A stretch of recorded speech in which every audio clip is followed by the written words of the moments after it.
pen.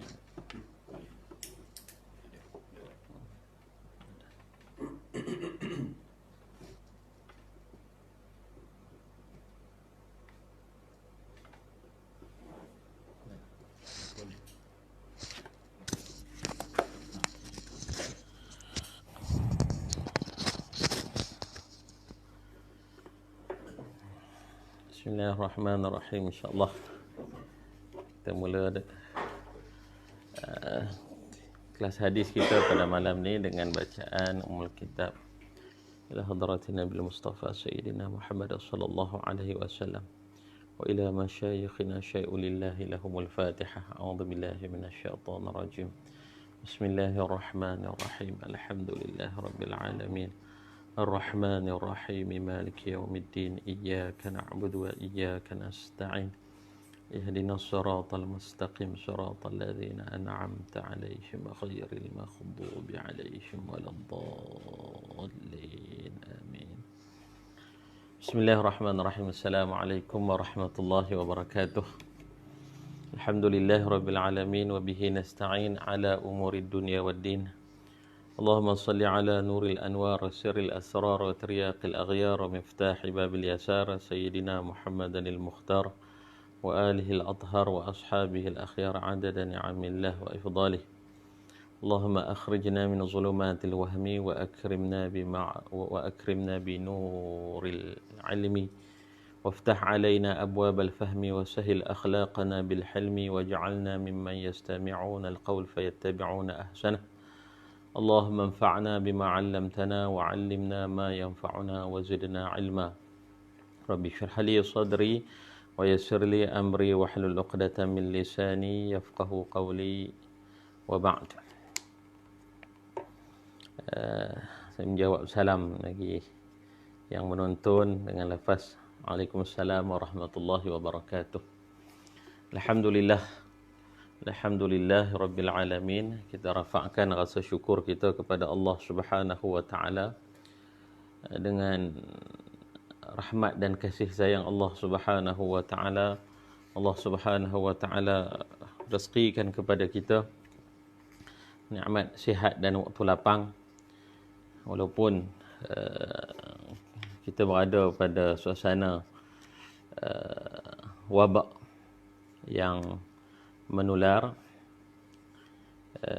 dan kita berada dalam keadaan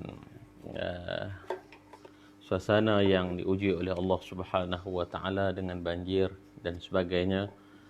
Terus menerus kita bersyukur kepada Allah Subhanahu wa ta'ala. Masih lagi banyak nikmat-nikmat yang Allah Subhanahu wa ta'ala anugerahkan kepada kita. Dan dalam suasana yang kita lihat begitu kita katakan begitu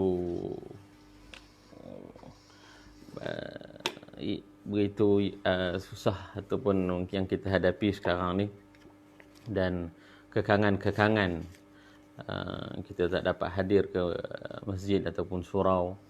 Jadi kita perlu gantikan, kita perlu gandakan mana amal ibadah bersendirian itu perlu ditingkatkan. Sekurang-kurangnya hati kita ini terus menerus beristighfar kepada Allah Subhanahu wa ta'ala, berselawat ke atas Nabi SAW, dan terus menerus memohon kepada Allah Subhanahu wa ta'ala agar Allah Subhanahu wa ta'ala angkat wabak yang menular ini. Moga-moga kita dapat menjalani kehidupan seperti dahulu, nikmat yang Allah Subhanahu wa ta'ala ambil sebentar, iaitu nikmat kita hadir ke masjid, nikmat kita hadir ke surau, nikmat kita menghadiri pengajian-pengajian ilmu yang Allah Subhanahu wa ta'ala tangguhkan sebentar. Jadi walau bagaimanapun kita ada pilihan untuk kita buat semampu boleh, iaitu melalui kuliah-kuliah online, dan dalam masa yang sama rutin kehidupan kita itu lebih banyak kita menumpukan kepada mendekatkan diri kita kepada Allah Subhanahu wa ta'ala. Ar-ruju' ila Allah, kembali kepada Allah Subhanahu wa taala. Baik, hari ini kita masuk pada hadis yang ke-8. Hadis yang diberi tajuk oleh penyusun berenang di lautan peluh. Hadis dalam buku 40 hadis penawar hati susunan Syekh Ahmad Fahmi Zamzam hafizahullah. Hari ini kita tengok pada hadis yang ke-8. Bagi siapa yang ada kitab itu, kita tengok sama-sama matan hadis, terjemahan dan keterangan. Moga-moga kita dapat manfaat dan menjadi asbab hidayah kepada kita untuk terus mendekatkan diri kepada Allah Subhanahu wa taala. Hadis yang diriwayatkan daripada Al-Imam Bukhari dan Muslim, وبسند المتصل الإمام البخاري والمسلم رحمهم الله نفعنا الله بعلومهم في الدارين آمين. وبه قال عن ابن عمر رضي الله عنهما أن رسول الله صلى الله عليه وسلم قال يقوم الناس لرب العالمين حتى يغيب أحدهم في رشحه إلى أنصاف أذنيه متفق عليه. Yang mana artinya daripada Ibnu Umar radhiyallahu anhuma, sesungguhnya Rasulullah sallallahu alaihi wasallam bersabda, seluruh manusia akan berdiri di hadapan Tuhan pencipta alam ini pada hari kiamat nanti, sehingga salah seorang di antara mereka ada yang akan tenggelam di dalam peluhnya sendiri sampai ke pertengahan telinganya. Hadis riwayat Imam Bukhari dan Imam Muslim atau kama qala. Baik, hadis ini diriwayatkan oleh Ibnu Umar. Ibnu Umar, bila sebut Ibnu Umar, dia doakan dengan radhiyallahu anhuma. Mana radhiyallahu anhuma menunjukkan dua orang lah yang kita doakan. Yang pertama kita doakan Ibnu Umar, itu Abdullah bin Umar, dan juga ayahnya iaitu Umar bin Al-Khattab. Jadi Ibnu Umar ini anak kepada Abdullah bin Umar ini anak kepada Umar bin Al-Khattab, khalifah Islam yang kedua selepas Sayyidina Abu Bakar As-Siddiq radhiyallahu anhu. Jadi Ibnu Umar ini dia ni merupakan salah seorang sahabat yang banyak meriwayatkan hadis daripada Nabi sallallahu alaihi wasallam. Hadis yang diriwayatkan daripada Nabi sallallahu alaihi wasallam sekitar 2630 hadis.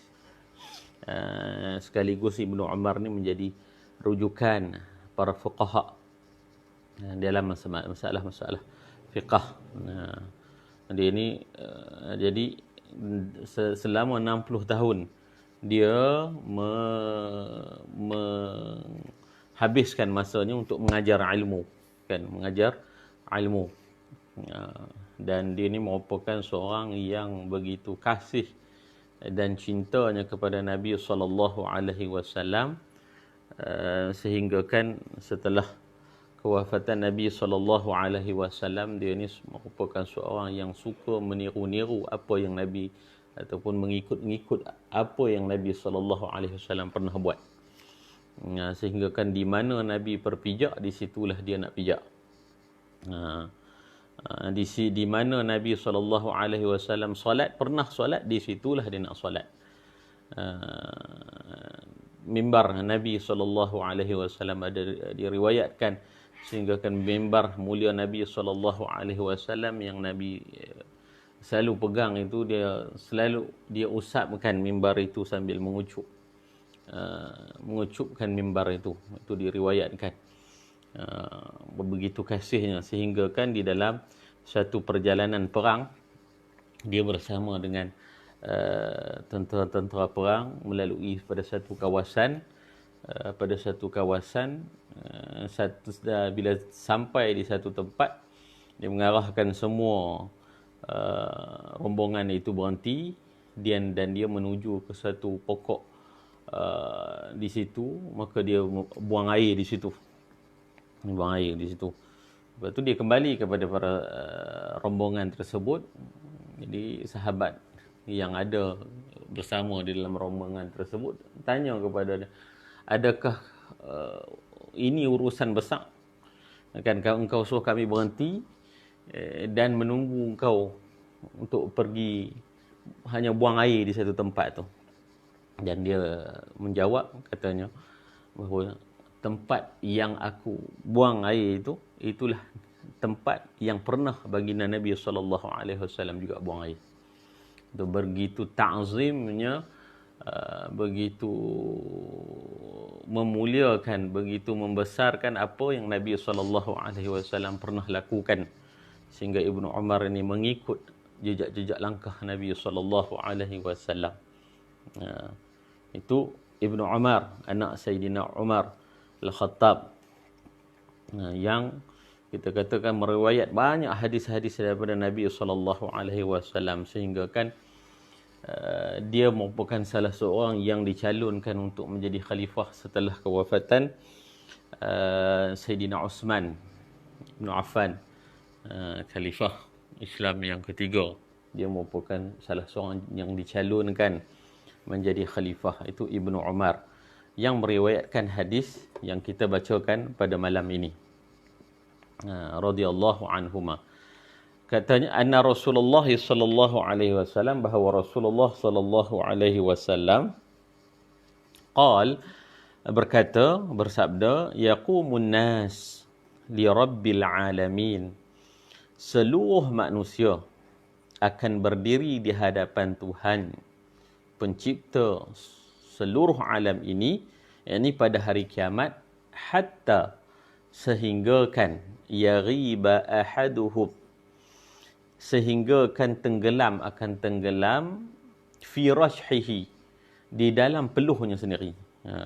Betapa dahsyatnya hari tersebut, ila ansafi udhunaihi, sehingga sampai ke pertengahan telinganya. Itu kedahsyatan yang bakal kita lalui, suasana yang kita akan lalui di dalam pada hari kiamat nanti. Kita tengok keterangan yang dinukilkan oleh penyusun, disebutkan suasana pada hari kiamat adalah bersangatan panas. Itu gambarannya suasana tersebut. Ini perkara-perkara sam'iyat, khabar-khabar yang sampai kepada kita melalui Al-Quran dan Al-Hadis. Ini disebutkan perkara sam'iyat yang wajib kita imani, kita imani dan kita menjadikannya sebagai i'tikad bahawa akan berlaku nanti. Maknanya kehidupan ini tidak terhenti di dalam dunia ni semata-mata, kan? Tidak terhenti di dalam dunia ni. Kehidupan yang sebenar, kehidupan yang hakiki adalah apa yang kita bakal lalui nanti, yakni ketika berlakunya hari kiamat, dan sehinggalah kejayaan seseorang itu ketika dua tapak kakinya menjejaki syurga Allah Subhanahu wa taala. Itu akhir perjalanan itu. Akhir perjalanan, mana kejayaan hakiki bagi seorang manusia itu di mana letaknya kedua kakinya nanti, di akhir nanti, kan? Sudah tentu kita mendoakan agar Allah Subhanahu wa taala, hujung kita nanti adalah syurga Allah Subhanahu wa taala. Jadi maknanya salah satu yang patut kita ataupun wajib kita imani adalah akan berlakunya hari kebangkitan, iaitu pada hari kiamat kelak, iaitu ketika seluruh manusia dibangkitkan daripada kubur mereka untuk menghadapi kepada Allah Ta'ala. Ini kubur ini, selepas kita mati, kita dikuburkan, itu transit. Itu satu fasa yang dinamakan alam barzakh. Itu dinamakan alam barzakh. Itu laluan ataupun ujian dia lain, maknanya mengikut amalan kita juga, mengikut amalan kita. Maknanya kita duduk seorang diri di dalam alam tersebut menantikan sehingga berlakunya kiamat dan kita akan dibangkitkan nanti. Kemudian kita ke mana? Mereka semua berkumpul di padang mahsyar untuk dihisab dan diperhitungkan segala amal perbuatan. Di dalam surah Al-Ghasyiyah, inna ilaina iyabahum, kan, kita semua kan kepada Allah Subhanahu wa taala kita akan kembali. Inna ilaina iyabahum thumma inna alaina hisabahum. Yang kita semua inna alaina hisabahum, kan, kepada Allah, kepada di hari kiamat kelak kita akan dihisab. Kita akan diperhitungkan segala amal perbuatan kita. Kan? Maka disebut di sini lagi, maka keadaan manusia pada masa itu berbeza-beza. Kan? Mengikut keadaan amal perbuatan masing-masing. Ada yang berpeluh sampai ke dua tumitnya dan ada yang berpeluh sampai ke kedua lututnya dan ada yang berpeluh sampai ke pinggangnya, bahkan ada yang berpeluh sampai ke kedua telinganya, sehingga ia terpaksa berenang dalam lautan keringat, masing-masing mengikut hitungan perbuatannya ketika di dunia dahulu. Sebab itu kita jangan pandang remeh, kita jangan pandang remeh, pandang kecil soal kematian di dunia ni. Soal kematian yang kita akan bertemu itu fasa yang memutuskan peluang kita untuk beramal.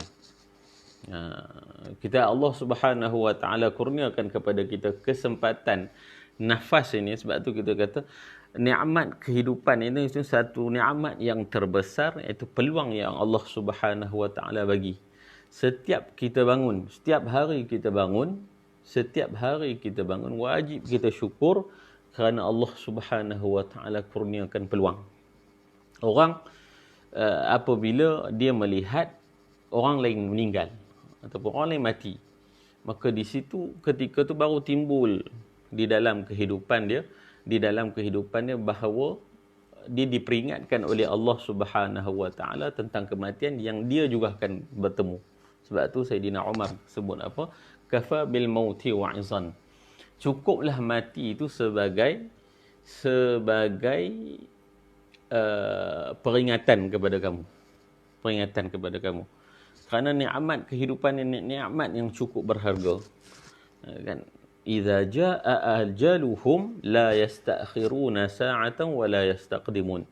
Apabila mana tiba ajal kita, ajal yang telah ditetapkan oleh Allah Subhanahu wa taala, maka tidak diawalkan ataupun tidak diakhirkan walaupun sesaat. Yang mati ni bukan sahaja yang sakit, yang sihat pun mati. Kan, itu pengalaman yang kita telah lihat yang mengingatkan kepada kita nikmat kehidupan ini adalah hari demi hari, saat demi saat, minit demi minit, jam demi jam yang Allah Subhanahu wa taala kurniakan kepada kita adalah satu peluang yang Allah Subhanahu wa taala berikan untuk kita sebanyak mungkin kan mempersiapkan diri kita dengan amal ibadah. Dengan amal ibadah. Kemudian disebutkan lagi walaupun demikian, itu disebutkan tadi, masing-masing mengikut hitungan perbuatannya ketika di dunia dahulu. Masing-masing, sebab tu di dalam kehidupan ini hasibu qabla an tuhasabu. Disebutkan hisablah diri kita. Setiap hari kita mesti ada hisab, makna ada hitungan kita hari ini. Macam mana kehidupan aku? Banyak pada amal ke? Banyak kepada kemaksiatan wal'iyazubillah, ataupun banyak kepada benda-benda yang sia-sia? Perlu kita hisab. Hasibu, hisablah diri kamu qabla an tuhasabu, sebelum kita dihisab nanti. Kerana apabila kita menghisap amal kita di dunia ini, kan ada peluang untuk kita perbaiki. Ada peluang untuk kita perbaiki. Qabla an tuhasabu, sebelum kita dihisap kelak nanti, waktu tu yang ada adalah penyesalan semata-mata. Sebab itu seorang mukmin itu dia menyibukkan, dia harus ataupun wajib menyibukkan melihat keaiban diri untuk diperbaiki dan menutup mata kepada keaiban-keaiban orang lain. Apabila timbul untuk kita bercakap-cakap tentang keaiban orang lain, maka yang perlu kita fikirkan adalah keaiban kita diri sendiri untuk kita perbaiki. Kerana walaupun buruk orang lain, walaupun betul buruk orang lain, dia dengan kubur dia dengan urusan dia pada hari kiamat nanti. Kita dengan urusan kita. Kita dengan urusan kita. Itu dari segi keaiban. Mana dia kita melihat, mata kita hanya melihat keaiban diri kita. Dan menjauhi daripada menyebut tentang keaiban orang lain. Kemudian dia sebut lagi, walaupun demikian di sana akan ada 7 golongan yang akan dinaungi Allah Ta'ala. Kita tengok di tengah-tengah kedahsyatan padang mahsyar nanti, yang mana kita masing-masing akan tenggelam di dalam peluh kita sendiri akibat kehangatan ataupun suasana panas terik nanti. Tapi kita kena ingat ada hadis yang Nabi SAW sebut, ketika panas yang dahsyat itu ada golongan-golongan yang dinaungi oleh Allah Subhanahu wa taala, yang disebutkan oleh Nabi SAW dalam hadis, sab'atun yudhilluhumullahu fi dhillihi yawma la dhilla illa dhilluh. Dan hari yang dinaungi 7 golongan yang pada hari itu kita cukup berhajat kepada naungan tersebut. Jadi untuk nak capai ataupun untuk memperolehi naungan tersebut, Nabi SAW dah peringatkan kepada kita siapakah golongan-golongan ini. Disebutkan pemimpin yang adil, kan, imamun adil, kan, imamun adil. Kalau jadi pemimpin yang adil, yang melakukan, menunaikan hak orang ramai, tidak berlaku zalim, maka itu yang pertama. Yang kedua, siapakah lagi adalah syabun nasya'a fi ibadatillahi ta'ala, seorang pemuda yang kehidupan rajin beribadah. Rajin beribadah. Disebutkan pemuda sebab apa? Sebab kehidupan muda ini dia penuh dengan apa? Dengan ujian. Ujian nafsu syahwat, kemudian kekuatan ketika itu ada, kemampuan ketika itu ada. Maka dia terdedah dengan apa? Dengan melakukan apa yang disukai oleh nafsu ketika muda. Tapi kalau orang muda tersebut berjaya menempuhi laluan cabaran itu dengan kehidupannya banyak difokuskan kepada ibadah, solat, selalu berjamaah, selalu pergi mengaji, kan, mengamalkan apa yang dia mengaji. Itu adalah seorang pemuda yang menjadi calon yang akan dinaungi oleh Allah Subhanahu wa taala pada hari tersebut. Kemudian yang ketiga, siapa? Lelaki yang hatinya terpaut dengan masjid. Ini orang yang selalu mengimarahkan masjid.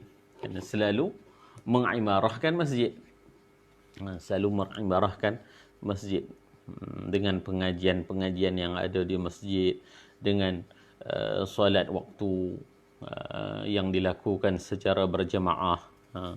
Solat waktu yang dilakukan di berjemaah di dalam satu kawasan itu adalah fardu kifayah. Fardu kifayah. Kita duduk di mana pun dalam satu kawasan tu perlu ada alal aqal sekurang-kurangnya 2 orang yang mendirikan solat jemaah. Itu kita panggil fardu kifayah. Kalau tidak, berdosa semua satu taman.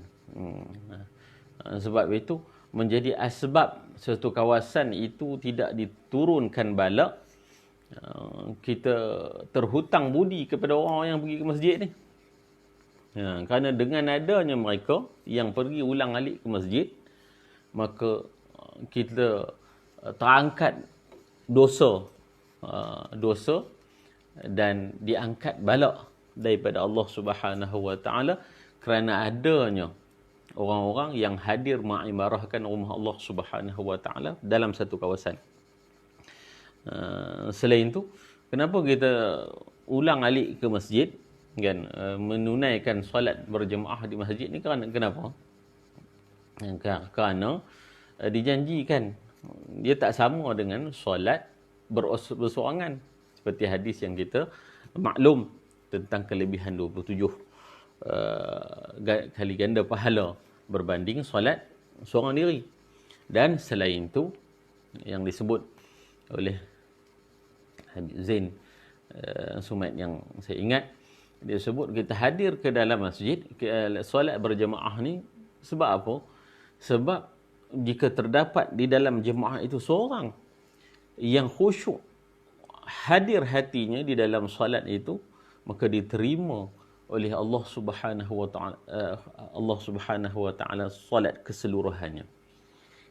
Begitu juga dengan doa lepas solat fardu kita. Seorang saja Allah Subhanahu wa taala terima doa di dalam jemaah tersebut, maka diterima doa keseluruhannya. Itu hikmah yang ada pada apa? Pada solat berjemaah ni. Kita tahu solat kita ni, kalau solat seorang diri, hatta solat kita di dalam solat berjemaah ni, macam mana keadaan hati kita? Solat yang sepatutnya 100% ingat Allah, lupakan yang lain, tetapi solat kita boleh jadi di dalam solat kita itu kita ingat yang lain kecuali Allah. Itu solat kita. Sebab itu kita perlukan solat secara berjamaah ini. Kerana apa? Kerana kekurangan kita ini dibantu oleh kekuatan jemaah tersebut. Sebab itu disebut antara golongan yang dinaungi oleh Allah Subhanahu wa taala di mahsyar kelak adalah lelaki, ataupun disebut di sini lelaki, termasuk perempuan lah, kan? Lelaki yang hatinya terpaut dengan masjid, Kemudian golongan yang seterusnya siapa? Orang yang mencintai sahabatnya kerana Allah Ta'ala. Ini berkawan dengan orang kerana, berukhuwah dengan orang kerana Allah Subhanahu wa Ta'ala. Kan? Kemudian lelaki yang digoda oleh perempuan yang cantik untuk berzina, tetapi ia menahan diri. Itu golongan yang dinaungi oleh Allah Subhanahu wa taala di dalam kedahsyatan kegelutan, kepanasan yang kita bakal hadapi di dalam di hari kiamat nanti. Maka dan seterusnya orang yang menyembunyikan sedekahnya dan yang menyembunyikan sedekahnya. Sedekah, dia bersedekah, orang lain tak tahu. Yang tahu dia aja. Sehingga disebutkan tangan kanan memberi sehingga tangan kiri pun tak tahu. Itu kepentingan amal yang kita lakukan, kan, nak jaga keikhlasan kita tu. Nak jaga keikhlasan kita tu. Adapun faedah kita menunjuk ataupun menunjukkan sedekah kita untuk membangkitkan semangat orang lain bersedekah, itu bab lain. Apapun untuk menyelamatkan kita daripada sedekah kita ini tidak ada unsur ujub, riak, sum'ah ini kita lakukan di dalam keadaan sembunyi, itu lebih selamat. Kemudian, dan yang terakhir sekali ialah orang yang mencucurkan air matanya kerana takut kepada Allah Ta'ala ketika ia bersendirian. Ini orang yang selalu duduk sendiri, kan, duduk dalam keadaan di dalam 1/3 malam, ataupun duduk seorang-seorang mengenangkan dosa-dosa yang pernah dilakukan, mengenangkan dahsyatnya barzakh yang bakal dilaluinya, mengenangkan hari kiamat yang bakal dilaluinya nanti, menyebabkan dia ni senang untuk apa? Untuk menitiskan air mata. Menitiskan air mata. Saya ada ziarah orang yang soleh di Kedah. Katanya, kan, ini katanya, kalau menitis satu air mata yang disebabkan kita takutkan Allah Subhanahu wa taala, disebabkan kita rindu kepada Nabi sallallahu alaihi wasallam, disebabkan kita rindukan Allah Subhanahu wa taala. Ketika menitis air mata tu, ambil air mata tu, sapu ke seluruh badan dengan niat bahawa agar mudah-mudahan kulit kita ini tidak disentuh oleh api neraka. Itu nak membuatkan kita ni menangis kerana Allah Subhanahu wa taala, perlu kita siapkan dengan apa? Dengan melalui tazkirah. Kadang-kadang kita membina ataupun kita mengumpulkan maklumat, kan, tentang apa yang bakal kita hadapi, peringatan-peringatan apa yang telah kita tersasar di dalam kehidupan kita ini. Inilah yang bakal, sebab tu kita sebut tazkirah ni penting. Pengajian ni perlu kita hadir. Untuk apa? Untuk supaya diri kita ini ada maklumat-maklumat yang akan mengingatkan kita terhadap apa yang kita akan hadapi, dan kita dapat membangkitkan diri kita ni kesedaran bahawa kehidupan ini adalah sementara, dan membangkitkan kerinduan kita kepada Allah Subhanahu wa taala. Kemudian disebutkan lagi itu 7 golongan. 7 golongan. Yang pertama tadi siapa? Pemimpin yang adil. Yang kedua, pemuda yang rajin beribadah. Yang ketiga, lelaki yang hatinya terpaut dengan masjid.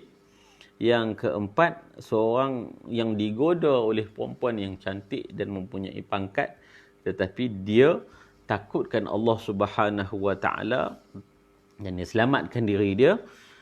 Dan seterusnya, orang yang menyembunyikan sedekahnya.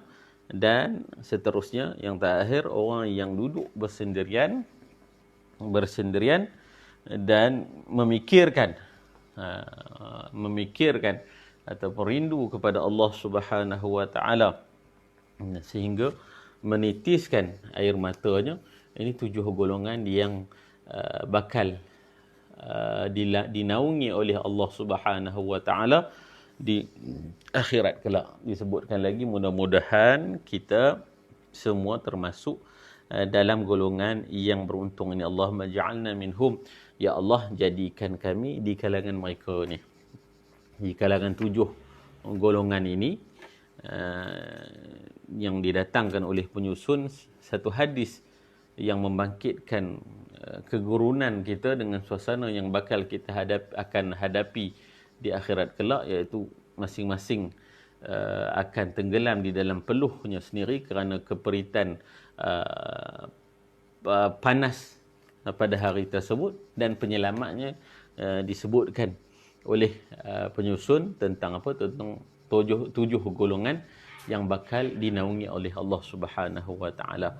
Maka kita kena sedar bahawa kita perlu merebut peluang untuk menjadi orang-orang yang disebutkan di dalam hadis ini, dan sekurang-kurangnya kita bermuhasabah, kan, bermuhasabah, kita nak selalu bersama dengan 7 golongan ni. Tujuh golongan ini yang sudah tentu, tujuh golongan ini adalah orang yang soleh. Tujuh golongan ini adalah orang yang soleh. Dan kita di dalam kehidupan ini perlu bersama dengan orang yang soleh, kan, perlu berkawan dengan orang yang soleh, kan, perlu sentiasa bersama-sama dengan orang-orang yang soleh, kan, perlu membantu orang yang soleh. Kerana apa? Kerana dengan pergaulan kita itu, kan, pergaulan kita tu dia akan membina watak kita. Kita berkawan dengan orang yang ahli maksiat, maka dibimbangi kita terjebak. Sebab tu di dalam kehidupan ini ataupun alam ini merindui watak-watak yang soleh, watak-watak yang soleh yang sentiasa memberi manfaat kepada orang lain. Kita hisablah, kita muhasabahlah diri kita. Kita tak mampu menjadi orang yang soleh, kita perlu bergaul sentiasa bersama dengan orang-orang yang soleh, dan mudah-mudahan kita dapat selamat di dalam kedahsyatan mahsyar nanti, dengan berkat mencintai orang yang soleh. Dan moga-moga Allah Subhanahu wa taala selamatkan kita di dalam kehidupan dunia ini, dan sudah tentunya kita mohon kepada Allah Subhanahu wa taala keselamatan di akhirat nanti. Wallahu alam. Itu yang dapat kita kongsikan pada malam ini tentang hadis ke-8 ini, berenang di lautan peluh. Moga-moga sedikit perkongsian ini dapat mendatangkan manfaat pada kita bersama. Yang baik itu daripada Allah Subhanahu wa taala, yang sebaliknya adalah daripada saya sendiri. Terima kasih atas perhatian. Aqulu qawli hadza wa astaghfirullahal azim li wa lakum. Subhana rabbika rabbil izzati amma yasifun wa salamun alal mursalin wa sallallahu ala sayyidina Muhammad walhamdulillahi rabbil alamin. Assalamualaikum warahmatullahi wabarakatuh.